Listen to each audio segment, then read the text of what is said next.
Amen, ça veut dire d'accord. Si vous dites pas amen, ça veut dire que vous n'êtes pas d'accord.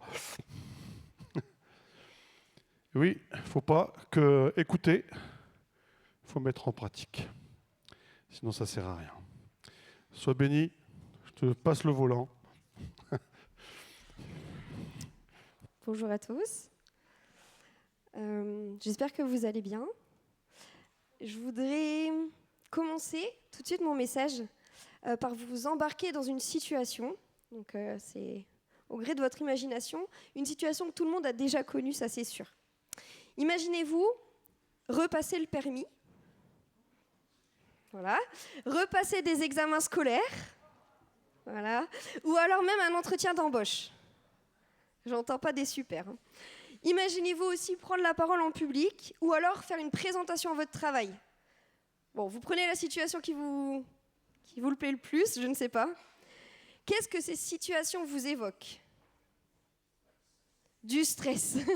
On est d'accord, je ne suis pas la seule. Effectivement, du stress. Et je pense qu'on a tous et toutes connu ça. On reconnaît très bien les symptômes du stress. Je vais les répéter, mais on les sait, on a déjà vécu ça. C'est le cœur qui bat vite, c'est des respirations qui s'accélèrent, c'est une oppression dans la poitrine, transpiration, tremblement, tension dans les muscles, douleur au ventre, nausée ou la bouche sèche, etc. Ça va ? Tout le monde a déjà vécu ça. Très bien. Alors, mon objectif ce matin, c'est pas de vous mettre dans un tel état, bien au contraire. Mais c'est pour qu'on puisse aborder le message que Dieu a déposé sur mon cœur ce matin pour chacun d'entre vous. Et c'est celui de l'inquiétude. Et le titre de mon message, il est tout simple, c'est « Pourquoi devrais-tu t'inquiéter ?» La structure de mon message va se faire autour de questions. Je vais avoir notamment 3 questions et en fait, au fil de ces questions, évidemment, je vais essayer d'y répondre pour que vous puissiez me suivre. Ça va ? On commence avec la première question. Pourquoi t'inquiètes-tu ? Ça paraît simple. Pour poursuivre la piste de notre réflexion, on va plonger nos regards dans la parole de Dieu, dans Matthieu 6, verset 25 au verset 34. Alors j'ai pris la version Summer. C'est pourquoi je vous dis, ne vous inquiétez pas en vous demandant, qu'allons-nous manger ou boire ? Avec quoi allons-nous nous habiller ? La vie ne vaut-elle pas bien plus que la nourriture ? Et le corps ne vaut-il pas bien plus que les habits ? Voyez ces oiseaux qui volent dans les airs. Ils ne sèment ni ne moissonnent. Ils n'amassent pas de provisions dans des greniers. Et votre Père céleste les nourrit. N'avez-vous pas bien plus de valeur qu'eux ? D'ailleurs, qui de vous peut, à force d'inquiétude, prolonger son existence, ne serait-ce que de quelques instants ? Quant aux vêtements, pourquoi vous inquiétez à leur sujet ? Observez les lys sauvages. Ils poussent sans se fatiguer à tisser des vêtements. Pourtant, je vous l'assure, le roi Salomon lui-même, dans toute sa gloire, n'a jamais été aussi bien vêtu que l'un d'eux. Si Dieu habille avec tant d'élégance la petite plante des champs qui est là aujourd'hui et qui demain sera jetée au feu, à plus forte raison, ne vous vêtira-t-il pas vous-même ? Ah, votre foi est encore bien petite. Ne vous inquiétez donc pas et ne dites pas « Que mangerons-nous » ou encore « Que boirons-nous » ? Avec quoi nous habillerons-nous ? Toutes ces choses, les païens s'en préoccupent sans cesse. Mais votre Père, qui est aux cieux, sait de quoi vous avez besoin. Faites donc du règne de Dieu et de ce qui est juste à ses yeux votre préoccupation première. Et toutes ces choses vous seront données en plus. Ne vous inquiétez pas pour le lendemain. Le lendemain se souciera de lui-même. À chaque jour suffit sa peine. C'est des versets qu'on connaît bien, mais qu'il faut se réapproprier. Avant de répondre directement à la question « Pourquoi t'inquiètes-tu ?», on va regarder un petit peu le contexte de Matthieu 6. Ça va ? Les versets juste avant, on ne va pas forcément les lire, mais vous pourrez aller revoir. Jésus, il expose plusieurs enseignements, et à chaque fois, ça revient un petit peu. Là, par exemple, du verset 19 au verset 21, Jésus va enseigner de ne pas amasser les trésors sur la terre, mais les trésors dans le ciel. Ensuite, au verset 24, Jésus affirme qu'on ne peut pas servir deux maîtres. On ne peut pas servir Dieu et Mammon, ou autrement dit l'argent. Et c'est à la suite de ces deux enseignements que Jésus désire approfondir sa pensée au travers des versets que nous venons de lire. C'est dans ce contexte-là que ça apparaît. Cet attachement humain, que j'ai appelé aux assurances terrestres, se retrouve dans l'envie du gain, dans l'avarice, mais aussi dans les inquiétudes quotidiennes. Jésus ne s'adresse pas qu'aux riches, qui seraient tentés de placer toute leur confiance dans leur richesse, mais son message est aussi pour ceux et celles qui éprouvent des difficultés à se nourrir, à se loger, se vêtir au quotidien. Qui ici ne s'est jamais mis en souci de ce genre de choses? Je ne vois pas de main levée. Je pense qu'on est tous passés par là, de s'inquiéter pour ces genres de choses. Le pauvre, pourtant, comme le riche, sont invités à placer leur confiance en Dieu, en celui qui est au contrôle de toutes choses. Les deux, au travers de ce contexte, les deux sont appelés à veiller sur eux-mêmes et à ne pas tomber dans le matérialisme. Les deux, le riche comme le pauvre. Le matérialisme, pour faire simple, vient évincer toute réalité spirituelle, pour affirmer que tout phénomène provient de la matière ou des lois physiques. On retire toute réalité spirituelle à quelque chose. C'est le matérialisme. Et l'une de ses conséquences, c'est de donner beaucoup d'importance, forcément à l'argent, aux objets, au confort matériel, au statut social. Tout ça, en fait, c'est les conséquences du matérialisme qui a retiré la réalité spirituelle des choses. En tant que disciples, ne minimisons pas la réalité spirituelle des choses, même dans le quotidien. La réalité spirituelle présente dans les choses les plus pratiques de nos vies. On va poursuivre notre lecture de la parole dans Philippiens 4, du verset 6 au verset 9.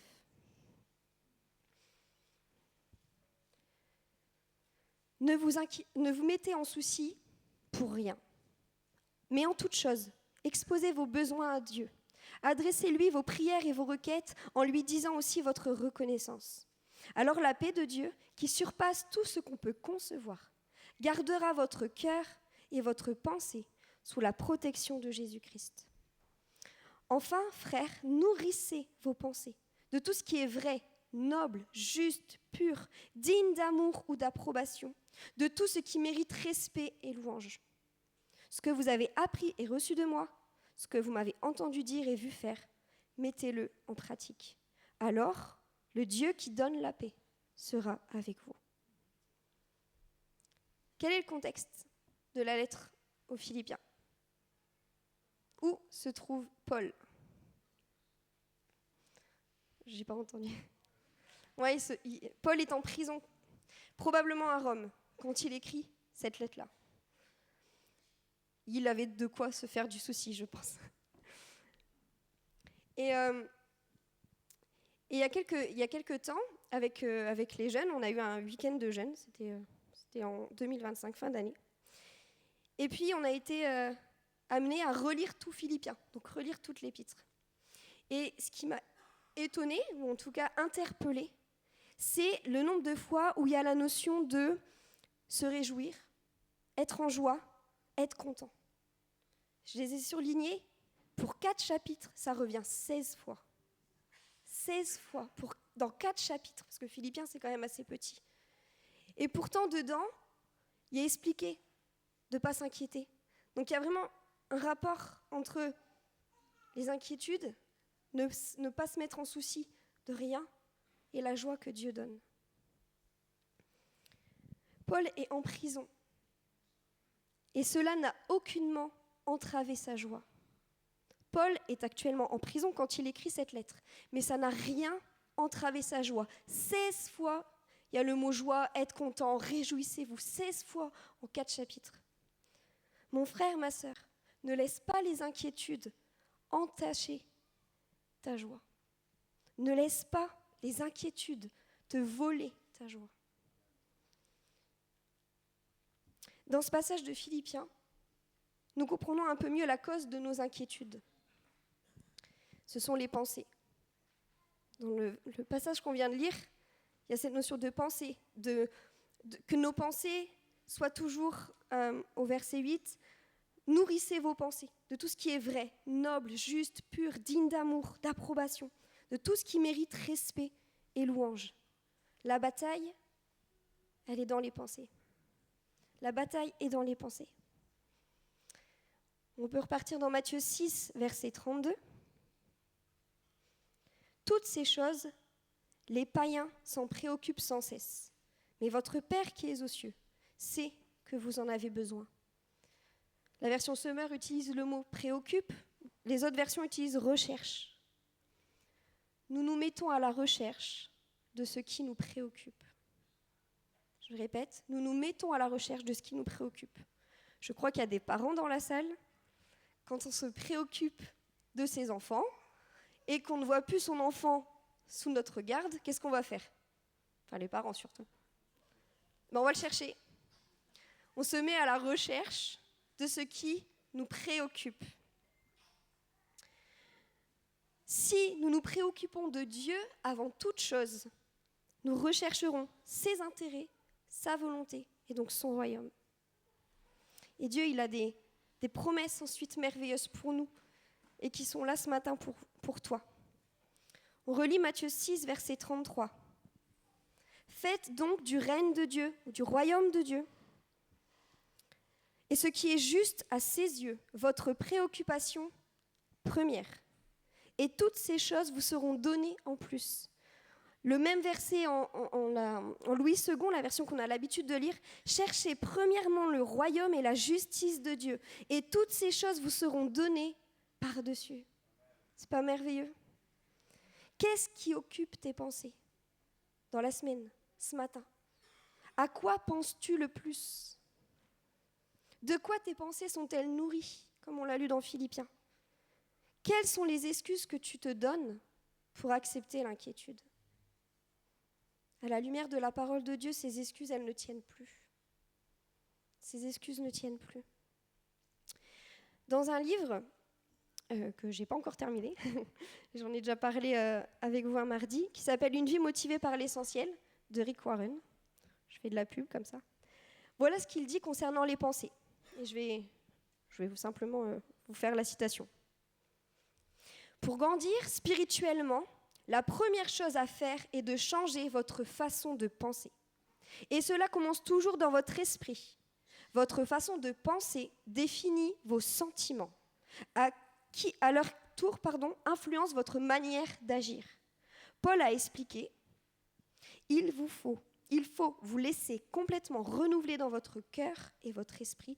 Et on retrouve ça dans Éphésiens 4, 23. Pour grandir spirituellement, la première chose qu'il faut changer, c'est changer notre manière de penser. Être renouvelé dans notre manière de penser. À la première question, je vous dis que mon message s'articulait autour de questions. À la première question, pourquoi t'inquiètes-tu? On peut y répondre simplement, car tes pensées ne sont pas centrées sur Christ. Quand je m'inquiète, mes pensées ne sont pas centrées sur Christ. Et on a la possibilité, la chance de recentrer tout ça ce matin. Amen. Deuxième question, vous êtes prêts? Au final, qu'est-ce que l'inquiétude? On a vu, je vous ai dit pourquoi vous vous inquiétez, mais qu'est-ce que c'est l'inquiétude? Je vais commencer par dire ce qu'elle n'est pas. Comme ça, on sera au clair. L'inquiétude n'est pas la prévoyance. C'est différent entre l'inquiétude et la prévoyance. La prévoyance, c'est la prudence qui pousse à se préparer à l'avance. Il n'y a pas de souci pour la prévoyance. L'inquiétude n'est pas la prévoyance. On peut lire ça dans Proverbe 6, du verset 6 au verset 8. Dieu encourage à cette prévoyance. Toi qui es paresseux, va donc voir la fourmi. Observe son comportement et tu apprendras la sagesse. Elle n'a ni surveillant, ni contremaître, ni chef. Durant l'été, elle prépare sa nourriture. Au temps de la moisson, elle amasse ses provisions. La prévoyance, c'est de la sagesse, alors que l'inquiétude est inutile et ne peut pas changer ta situation. La prévoyance est utile, c'est une sagesse. L'inquiétude ne sert à rien. On ne peut même pas rajouter une seconde à notre vie par nos inquiétudes. Le mot grec qui est utilisé pour inquiétude ici, ça veut dire être troublé par des soucis. Être troublé par des soucis, ou alors mieux, chercher à promouvoir ses propres intérêts. Chercher à promouvoir ses propres intérêts. Proverbe 3, du verset 5 au verset 7. Mets ta confiance en l'Éternel de tout ton cœur et ne te repose pas sur ta propre intelligence. Cherche à connaître sa volonté pour tout ce que tu entreprends et il te conduira sur le droit chemin. Ne te prends pas pour un sage, révère l'Éternel et détourne-toi du mal. L'inquiétude n'est pas seulement le ressenti d'une peur qui est passagère, qui est courte. On a dit que ce n'était pas non plus la prévoyance, c'est pas le ressenti à une peur qui est très courte. Mais écoutez bien, c'est le choix volontaire de nourrir la peur et se laisser dominer par ses pensées de peur. Alors que Dieu nous demande de placer notre confiance en lui. Dans un commentaire sur Matthieu de Henry Bryant, un théologien, il explique que l'inquiétude, écoutez ce qu'il dit, est un péché. Le refus de voir que Dieu régit notre vie. C'est ce qu'on peut appeler aussi un péché d'omission. C'est-à-dire, on doit faire quelque chose, Dieu nous demande de faire quelque chose, il nous demande de placer notre confiance à lui et on ne le fait pas. C'est un péché qu'on peut appeler d'omission. Dieu nous demande ce matin de placer notre foi et notre confiance en lui. Mais par nos inquiétudes, souvent, nous ne le faisons pas. Et ce matin, je vous encourage à le faire. Dieu vous encourage à le faire. Comme face à tout péché, comment réagir ? Ça, vous le savez. 1 Jean 1, verset 9. Si nous reconnaissons nos péchés, il est fidèle et juste et par conséquent, il nous pardonnera nos péchés et nous purifiera de tout le mal que nous avons commis. Oui, il faut nous repentir de cette préoccupation excessive d'avoir nourri la peur, d'avoir écouté d'autres voix que la voix de notre Seigneur. Oui, il faut s'en repentir. Et comme on l'a vu au début, en fait, on est tous dans le même bateau. L'Église est un grand bateau où on apprend ensemble, c'est merveilleux. Mais il faut, ensemble aussi, qu'on demande pardon et qu'on se repente. Ma prière pour nous ce matin, c'est que nous puissions avoir la même attitude que David a eue face au péché. On va lire Psaume 32.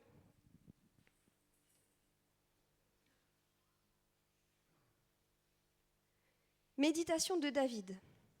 Heureux l'homme dont la faute est effacée et le péché pardonné. Heureux l'homme au compte de qui l'Éternel ne porte pas le péché et qui est exempt de mauvaise foi. Tant que je taisais ma faute, je m'épuisais à gémir sans cesse, à longueur de jour. Sur moi, le jour et la nuit, ta main s'apesantissait. Ma vigueur m'abandonnait comme l'herbe se dessèche lors des ardeurs de l'été. Je t'ai avoué ma faute. Je n'ai plus caché mes torts. J'ai dit, je reconnaîtrai devant l'Éternel les péchés que j'ai commis. Alors tu m'as déchargé du poids de ma faute. Ainsi que tout homme pieux te prie au temps opportun, si les grandes eaux déferlent, leurs flots ne l'atteignent pas. Tu es un abri pour moi, tu me gardes du danger. Autour de moi retentissent les chants de la délivrance. Tu as dit, je vais t'instruire et t'indiquer le chemin que tu devras emprunter. Je serai ton conseiller. Mes yeux veilleront sur toi.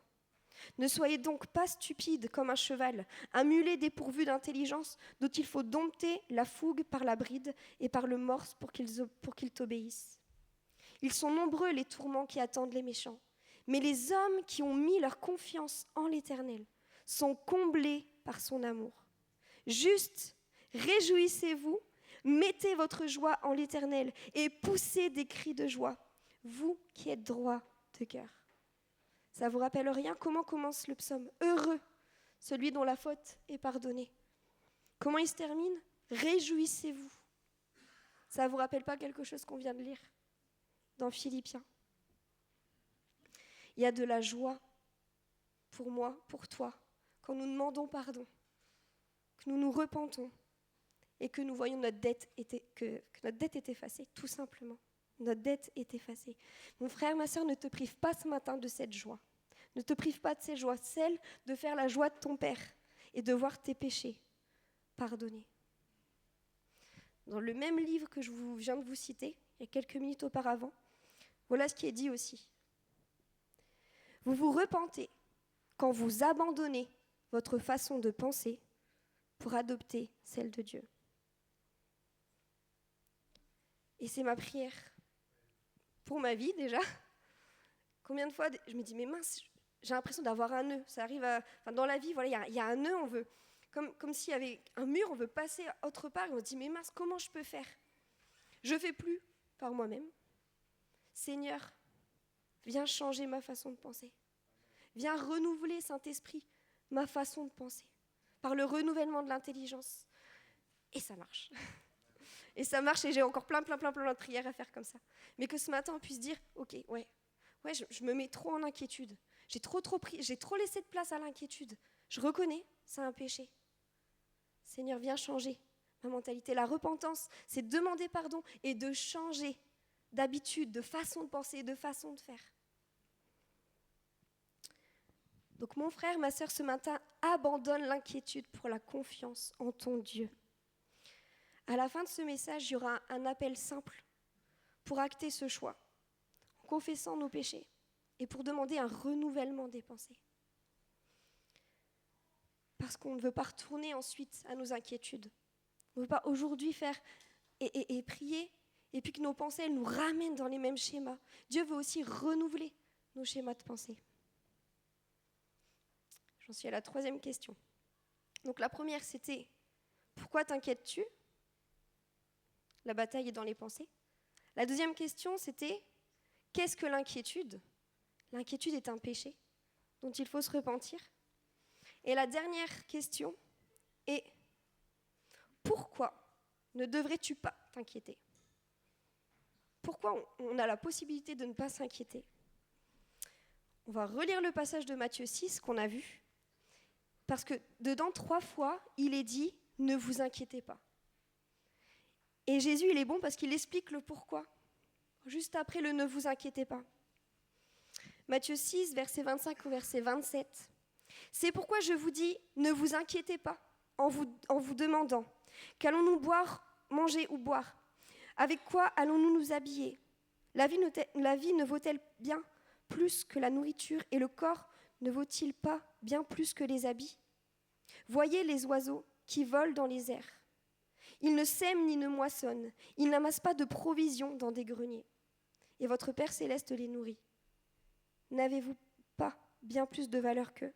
D'ailleurs, qui de vous peut, à force d'inquiétude, prolonger son existence, ne serait-ce que de quelques instants? Nous n'avons pas à nous inquiéter. Pourquoi? Parce que Dieu, il est notre créateur. Il est notre créateur. Il a créé les oiseaux, mais il nous a aussi créés. Dieu est notre créateur. Il nous a créés, il nous a accordé une valeur inestimable. Le passage dit, est-ce que vous n'avez pas plus de valeur que les oiseaux? Ben oui, on a la valeur de la vie de son Fils, Jésus-Christ. On a de la valeur. Dieu est notre créateur. Et il nous a donné une valeur inestimable. Pourquoi s'inquiéter? Pourquoi s'inquiéter? Tu n'as pas à t'inquiéter, je me répète, car ton Dieu est celui qui t'a créé toi, qui t'aime et pour qui tu as un grand prix. Le deuxième, ne vous inquiétez pas. On lit ça dans Matthieu 6, du verset 31 au verset 32. Ne vous inquiétez donc pas, et ne dites pas « Que mangerons-nous ou que boirons-nous? Avec quoi nous habillerons-nous » Toutes ces choses, les païens s'en préoccupent sans cesse. Mais votre Père qui est aux cieux sait que vous en avez besoin. Nous n'avons pas à nous inquiéter, car Dieu le Père prend soin de nous. Dieu le Père prend soin de toi, dans les petits détails de ta vie. Ne retirons pas des réalités spirituelles à ce que nous pouvons vivre tous les jours de manière pratique. En tant qu'enfant de Dieu, tu n'as pas à t'inquiéter, car ton Père céleste connaît toutes choses et il peut aussi toutes choses. Confie-toi en lui. Je crois qu'on a compris ça. Et le dernier, ne vous inquiétez pas. On le retrouve dans Matthieu 6, verset 34. Ne vous inquiétez pas pour le lendemain. Le lendemain se souciera de lui-même. À chaque jour suffit sa peine. Amen. Nous n'avons pas à nous inquiéter car nous ne pouvons rien contrôler de toute façon. Nous ne pouvons rien contrôler de toute façon. Seul Dieu est au contrôle de toutes choses. Seul Dieu est au contrôle de toutes choses. Tu n'as pas besoin de t'inquiéter parce que c'est ton Dieu qui règne et c'est ton Dieu qui gère. C'est pas toi. Pourquoi tu ne devrais pas t'inquiéter? Parce que ton Dieu est omniprésent. Il est partout et il voit tout. Parce qu'il est omniscient, il sait tout. Il sait tous tes besoins. Il sait tout ce que tu vas traverser et il connaît toutes choses à l'avance. Et parce que ton Dieu, il est omnipotent. Il peut tout. Voilà pourquoi tu ne devrais pas t'inquiéter. Parce que ton Dieu est. Parce que ton Dieu est celui qui est omniscient, omniprésent, omnipotent. Parce que ton Dieu est. Et c'est ça qui se passe. Quand on est libéré de l'inquiétude, c'est qu'on place notre confiance dans ce que Dieu est. Et particulièrement dans le Père céleste. Et je crois qu'on est beaucoup. Et on a besoin, comme on a besoin de révélation du Saint-Esprit, comme on a besoin de révélation plus profonde de Jésus-Christ, on a besoin de révélation plus profonde de qui est le Père céleste, celui qui prend soin de nos besoins, celui qui peut tout, celui qui nous aime, celui qui nous a donné un prix plus important que les créations, les oiseaux. On vaut beaucoup plus que ça. Il a chiffré notre vie à celui de la vie de son Fils. C'est à ça que nous avons un prix. Je pourrais résumer ceci. Ne pas s'inquiéter ne dépend pas de ta personne ou de tes circonstances, mais dépend de Dieu. Amen. Je vais me répéter. Ne pas t'inquiéter ne dépend pas de ta personne ou de tes circonstances, mais elle dépend de Dieu. Et je vais demander au groupe de louanges de revenir. Je ne vais pas être très, très longue ce matin. À la question « Pourquoi devrais-tu t'inquiéter ?» parce que c'est le titre de mon message, la réponse c'est « Rien ». Pourquoi devrais-tu t'inquiéter ? Pour rien. Pour rien. Parce que Dieu, ton Dieu, il est au contrôle. Parce que ton Dieu est présent dans ta vie. Parce qu'il y a des réalités spirituelles. Je crois que si Jésus nous a donné ces enseignements, c'est parce que dans nos vies pratiques, Dieu, le Père, veut nous montrer qu'il est là. Il veut qu'on dépende de lui dans les plus petites choses. Ne retirons pas ces réalités spirituelles de nos vies, de nos besoins, de notre nourriture, de notre logement. Ne retirons pas ça, parce que Dieu le Père veut nous montrer qu'il se soucie de nous. Il nous demande en échange de se préoccuper de son royaume à lui. C'est dans cet ordre-là que Dieu pourvoit à nos besoins. Quand on décide de placer notre confiance en Dieu, le Père, lui, et de dire, mais moi ce que je veux c'est ton royaume, c'est ton règne, je veux tout, ce que tu es venu apporter Jésus, moi je veux le vivre. C'est quand on est dans cette démarche-là que Dieu le Père nous a promis de pourvoir, parce qu'il sait qu'on en a besoin. Il n'est pas en train de nous reprocher en disant, mais vous en avez besoin, il le sait, et il veut nous apporter tout ça. Ce matin, ce message, il n'est pas une condamnation, c'est une invitation. Dieu a une invitation pour toi. Il t'invite à changer de niveau.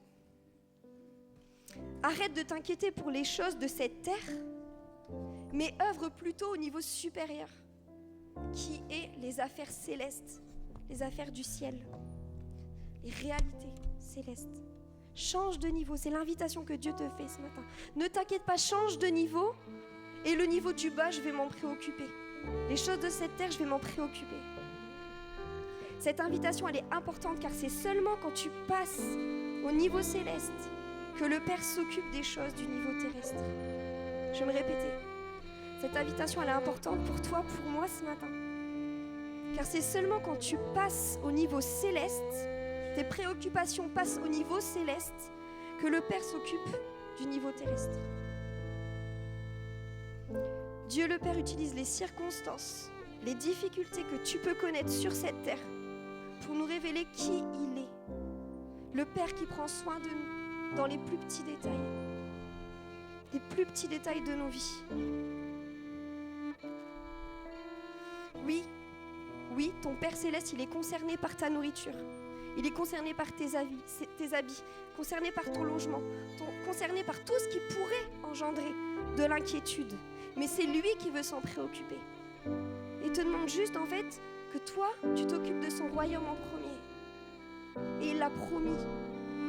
Il l'a promis de prendre soin de nous. Ce matin, à tous ceux et celles qui sont en lutte avec l'inquiétude depuis longtemps, ce matin est un temps que Dieu a prévu pour toi. Si tu dis mais c'est pas possible, je suis dans une boucle, j'arrive pas, mes pensées elles sont comme bloquées, il y a un appel ce matin qui est là pour toi. Simplement, c'est une invitation, demande pardon. Demande pardon, renonce à l'inquiétude, dire c'est du niveau terrestre, je veux renoncer à ça, je veux plus m'en faire, je veux passer au niveau d'au-dessus. Renouvelle ta confiance en Dieu et demande une révélation plus profonde de Dieu, ton Père Céleste. Dieu va s'occuper de renouveler tes schémas de pensée, Dieu va s'occuper de renouveler ta vision, mais toi, avance-toi. Entame cette démarche d'un cœur sincère. Approche-toi à l'appel avec cette attitude de repentance. Viens répondre à l'invitation que ton Père te fait ce matin. Repars d'ici avec la joie de savoir que tes péchés sont pardonnés et que ta confiance en lui est renouvelée. Seigneur, tu connais le plus profond des cœurs. Tu sais ce qui se trame dans les cœurs. Tu sais, Seigneur, les frères et les sœurs qui sont en emprise avec l'inquiétude. Et tu es celui qui est venu délivrer. Tu es celui qui a fait des promesses dans ta parole. Tu es celui qui nous demande de te faire confiance. Et merci parce que cette invitation, elle ne s'est pas terminée.